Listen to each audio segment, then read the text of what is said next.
The selection. Sarah Chen stood before the gleaming spire of the Galactic Council's testing center, her heart steady despite the enormity of what lay ahead. The morning light of Centauri Prime's triple suns cast ever-shifting shadows across the quantum blast facade, creating an almost hypnotic effect. She was the only human among the gathered candidates, and she could feel the subtle shift in atmosphere whenever other competitors glanced her way. The annual Galactic Aptitude Trials had never seen a human participant before. Humanity, still considered newcomers to the galactic stage, had finally earned the right to send one representative after decades of diplomatic negotiations.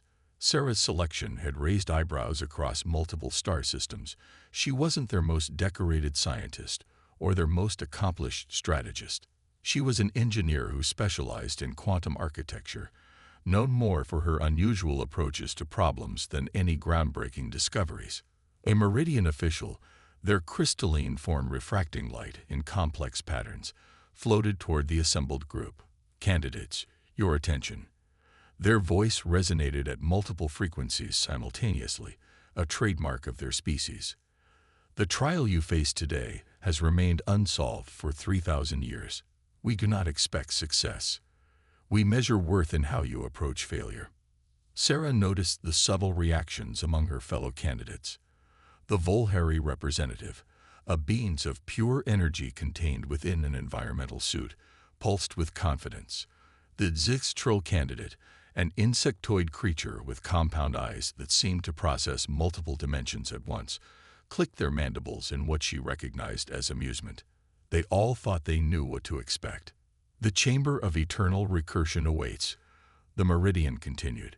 You have 12 standard hours. Your goal is simple. Find the exit. A massive door materialized in the air before them, its surface rippling like liquid metal. Sarah watched as the first candidate stepped forward, their advanced technological aids already scanning and analyzing. The Volheri's energy form surged with calculations, while the Zix-Trill deployed a swarm of quantum probes. Sarah carried only one piece of equipment, a simple leather notebook and pencil. The other candidates had openly scoffed when they saw it during a preliminary briefing. But Sarah knew something they didn't. Sometimes the most complex problems required the simplest tools. As she waited her turn to enter, she recalled the words of her mentor back on Earth. The universe doesn't care about our technology. It cares about our understanding. She had spent months preparing, not by studying advanced physics or downloading neural enhancements like the others, but by exploring the history of human puzzle solving and pattern recognition. The Meridian approached her directly. Human Chin, you may enter. Their crystalline form shifted, creating what might have been an expression of curiosity. May I ask why you bring such primitive tools? Sarah smiled, running her fingers along the worn leather of her notebook. Sometimes, to see clearly, you need to start by drawing what you see. She stepped through the door, and reality shifted. The chamber of eternal recursion lived up to its name. Endless corridors stretched in all directions, their surfaces shifting and changing with each breath. The walls seemed to pulse with an inner light, and gravity itself felt uncertain. In the distance, she could hear the frustrated exclamations of the other candidates as their sophisticated equipment failed to make sense of their surroundings. The Volheri's energy form was fluctuating wildly as they attempted to map the unmappable space. The Zix-Troll's probes were returning contradictory data, causing their compound eyes to spin in confusion. Sarah opened her notebook to a fresh page and began to sketch. She didn't try to map the chamber. She knew that would be futile. Instead, she drew the patterns she saw in the chaos, the rhythms in the shifting walls, the dance of light and shadow. With each stroke of her pencil, a different kind of understanding began to take shape. The other candidates rushed past her, their various forms of advanced technology whirring and beeping uselessly. Sarah remained still, watching, drawing, thinking. The chamber wasn't just a maze or a puzzle. It was something far more fundamental. And as the first hour ticked by, she began to understand why no one had ever solved it before. The answer wasn't about finding the right path. It was about understanding why there was no path to find it all.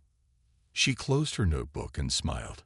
The trial had just begun, but she already knew this would be a day the galaxy would remember for a very long time. The impossible room. 3 hours into the trial, the chamber of eternal recursion had claimed its first victim. The Volheri representative, their energy form destabilized by conflicting spatial readings, had to be evacuated when their containment suit began to malfunction. Sarah watched as they were pulled out through an emergency portal, their once confident glow now a dim flicker of frustration and defeat. She sat cross-legged in what she had begun to think of as the center of the chamber, though she knew such concepts were meaningless here. Her notebook lay open before her, its pages filled with drawings that would appear nonsensical to anyone else, spirals that curved in on themselves, patterns that seemed to shift even on the static paper, and equations that described not the space itself, but the rhythm of its changes. The Zivstril candidate skittered past her for the 7th time, their quantum probes now emitting a high-pitched whine of protest as they tried to reconcile impossible readings. Human, they clicked, mandibles twitching with barely contained agitation. Your inaction is disturbing. Do you not seek the exit? Sarah looked up from her notebook, studying the way the chamber's light played across the Zivstril's compound eyes. I'm seeking understanding, she replied. The exit will follow. The insectoid being's antennae quivered in what might have been dismissal or concern. It was hard to tell with their species. They moved on, their probes leaving trails of quantum disturbance in their wake. Sarah returned to her observations. The chamber was speaking to them, but not in any language they expected. While the others searched for doors that didn't exist and mapped paths that changed the moment they were recorded, she had begun to see the larger pattern. The chamber wasn't just a space, it was a conversation. She stood, brushing off her simple jumpsuit, and began to walk. Unlike the others who rushed from point to point, she moved slowly, deliberately. Her hand traced along the shifting walls, feeling the pulse beneath their surface. With each step, she added to her understanding. The Meridian observers, watching through their quantum feeds, noted her movements with increasing interest. No previous candidate had ever approached the trial this way. Most rushed to solve it, throwing technology and calculations at the problem until they broke down or gave up. This human's methodology was different. 5 hours in, another candidate withdrew. The hegemony's representative, a being of pure mathematical thought, had suffered what their species called a logic cascade. Their fundamental understanding of reality had been so challenged that their consciousness began to fragment. Sarah paused in her walking to watch them being led out, their usually pristine geometric form now full of jarring angles and errors. She made another note in her book, a simple sketch of how the chamber's walls had reacted to the hegemony being's departure. The remaining candidates were showing signs of strain. The Zivstril's movements had become erratic, their normally precise calculations giving way to increasingly desperate attempts to brute force a solution. The Centaurian delegate, a gas-based intelligence contained within a mobile environment sphere, had begun to condense in anxiety, a sign of severe stress in their species. But Sarah felt calmer than ever. Each failure by the others only confirmed her growing theory. She turned to a fresh page in her notebook and began a new sketch, this time drawing not what she saw, but what she felt.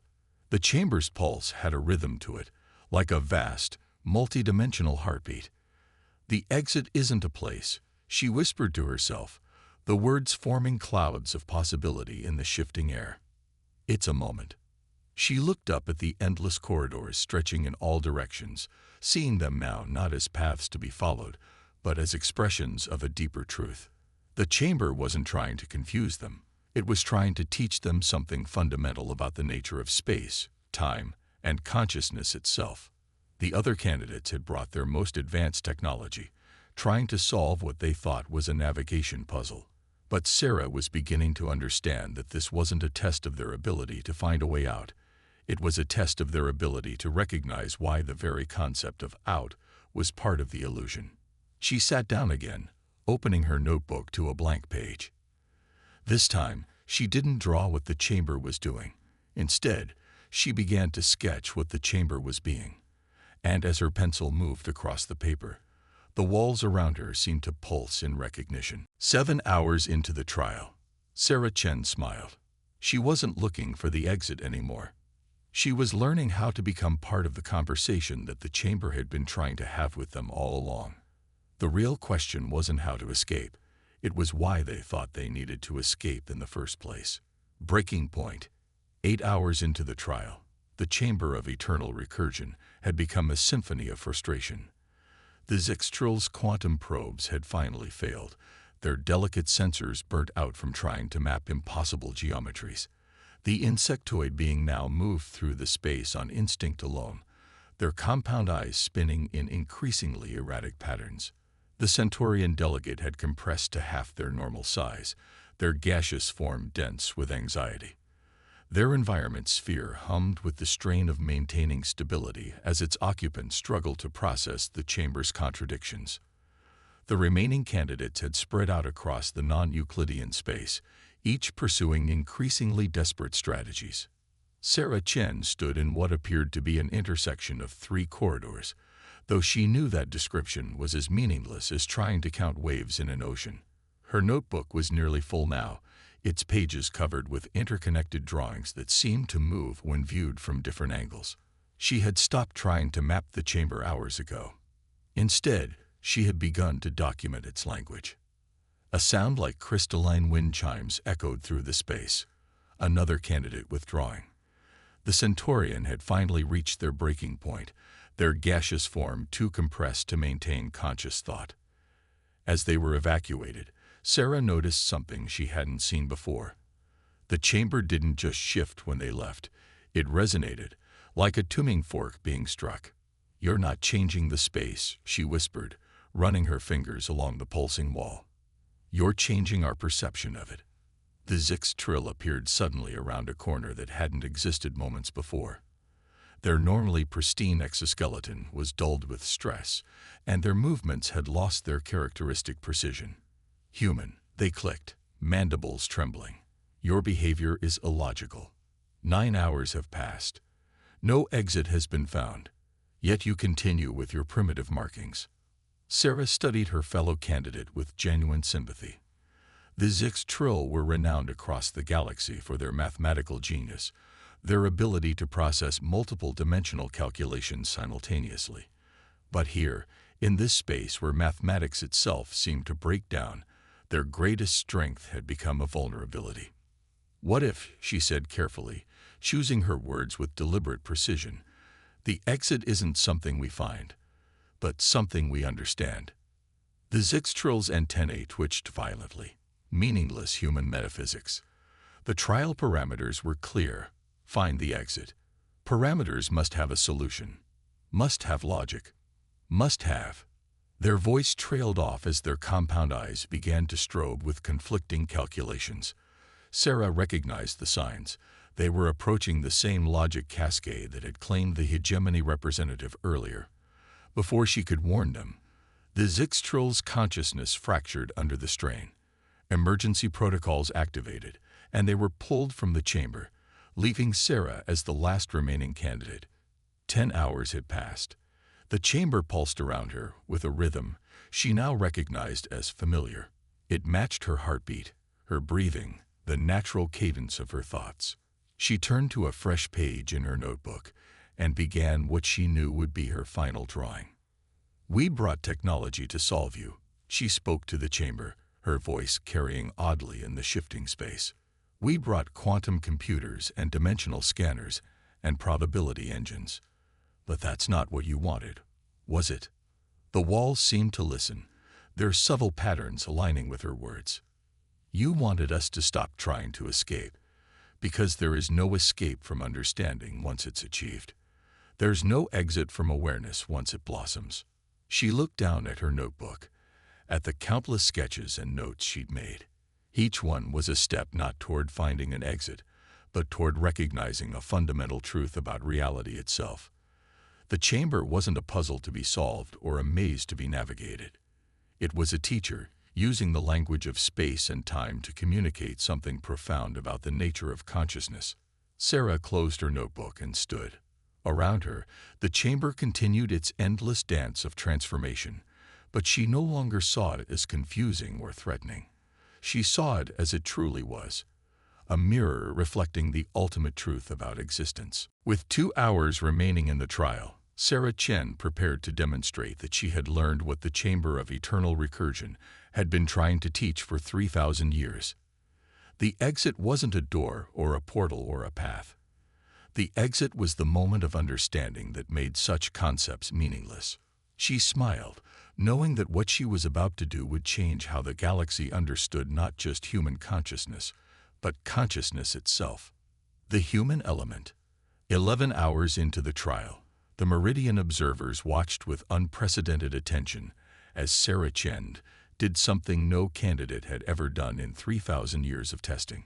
She sat down in the middle of the chamber, closed her eyes, and began to breathe in perfect synchronization with the space's pulses. Through their quantum feeds, the observers detected something extraordinary. The chamber's usual chaotic patterns were shifting, aligning themselves with Sarah's respiratory rhythm. It was as if the space itself was breathing with her, creating a harmony that defied their most advanced analytical tools.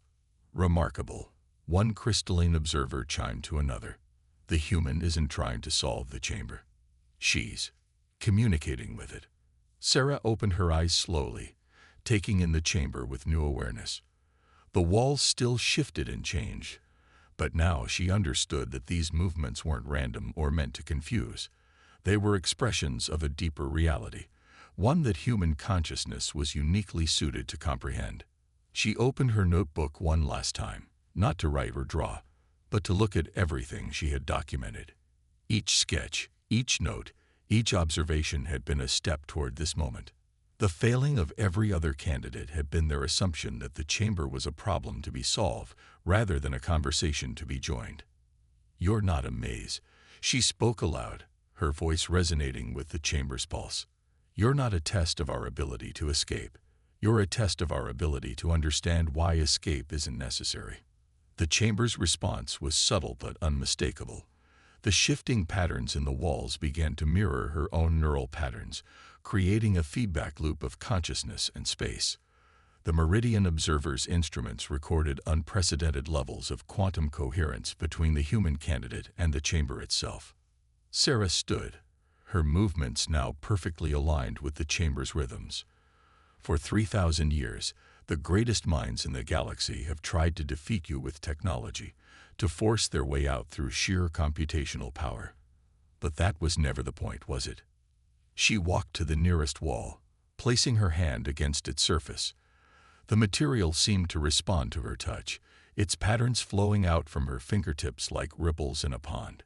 "The exit isn't a place," she continued, understanding flowing through her like a river finding its natural course.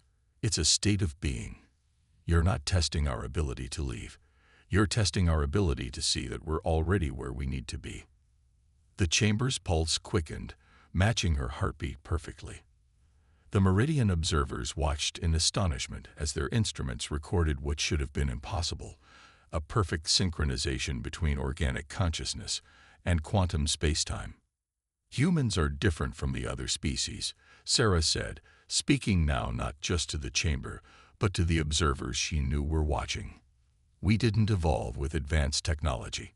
We had to develop something else first, the ability to see patterns in chaos, to find meaning in confusion, to understand that sometimes the answer isn't about changing our environment, but about changing our perception." She took out her pencil and made one final mark in her notebook. Not a drawing or a word, but a simple dot. The moment the graphite touched the paper, the chamber's walls rippled with recognition. "The greatest barrier to understanding," she said softly, "is the belief that understanding requires overcoming barriers." With those words, something fundamental shifted in the chamber. The walls didn't dissolve or open. They simply became what they had always been, but what no one had been able to see before. The space wasn't a prison or a puzzle. It was a mirror reflecting the consciousness of those within it. The Meridian Observer's instruments began recording massive quantum fluctuations as Sarah's understanding resonated with the chamber's true nature. She had done what no other candidate had managed in 3 millennia. She had stopped trying to escape and instead learned to simply be. With less than an hour remaining in the trial, Sarah Chen prepared to demonstrate the final truth she had discovered: that the Chamber of Eternal Recursion wasn't a test of technological prowess or mathematical genius. It was a test of consciousness itself, and humanity's greatest strength wasn't their tools or their calculations, but their ability to see beyond them. Paradigm shift. In the final hour of the trial, the Chamber of Eternal Recursion ceased its shifting entirely. The walls, which had confounded the galaxy's greatest minds for 3,000 years, became perfectly still. The space around Sarah Chen no longer tried to disorient or confuse. It simply existed in harmony with her consciousness. The Meridian Observers gathered in unprecedented numbers around their quantum feeds, their crystalline forms refracting light in patterns of excitement and disbelief. What they were witnessing wasn't just the completion of a trial. It was the shattering of everything they thought they knew about consciousness and reality. Sarah stood in what had once seemed like an endless maze, but now revealed itself as something far more profound. Her notebook, filled with the journey of her understanding, hung loosely at her side. She didn't need it anymore. The patterns she had documented were now as clear to her as her own thoughts. The chamber was never meant to be solved, she announced, her voice carrying with perfect clarity to the observers. It was meant to solve us. The quantum feeds recorded a perfect resonance between her neural patterns and the chamber's fundamental frequency. The space wasn't just responding to her. It was completing a circuit of understanding that had waited 3 millennia for the right kind of consciousness to recognize it. Every species that came before us tried to impose their understanding on this space, Sarah continued. They brought their most advanced technology, their most sophisticated mathematics, their most powerful computers. But they never brought the one thing the chamber was looking for: the ability to let go of the need to escape. The Meridian Council materialized in the chamber, their crystalline forms arranged in a pattern Sarah now recognized as one of deep respect. The head observer stepped forward, their faceted surface catching the light in ways that spoke of wonder. Human Chen, they resonated at multiple frequencies. You have done more than complete the trial. You have revealed a truth we did not know we were seeking. Sarah nodded, understanding flowing through her like a clear stream. Because humans evolved without advanced technology, we had to develop something else: the ability to see beyond our tools, to understand that sometimes the greatest discoveries come not from imposing our will on the universe, but from learning to dance with it. The chamber pulsed once, gently, like a heart beating in perfect rhythm with her own. The walls, which had once seemed like barriers, now revealed themselves as windows into a deeper understanding of reality itself. The trial wasn't about finding an exit, Sarah explained, her words carrying the weight of revelation. It was about recognizing that consciousness itself is both the question and the answer. Every species that tried to escape the chamber was actually trying to escape their own limited understanding of reality. The Meridian Council vibrated in a frequency that indicated profound recognition. For 3,000 years, they had administered this test, believing it was about problem-solving, about finding a way out. But this human, with nothing but a notebook and an open mind, had shown them it was about something far more fundamental. Your species, the head observer chimed, sees the universe differently than any we have encountered. Where others bring technology, you bring understanding. Where others seek to conquer complexity, you seek to dance with it. Sarah smiled, reaching out to touch the chamber's wall one last time. Under her fingers, the surface felt like a living thing, a participant in a dialogue that had waited millennia for someone to simply listen rather than try to speak. The greatest technology, she said softly, is the ability to see that sometimes we don't need technology at all.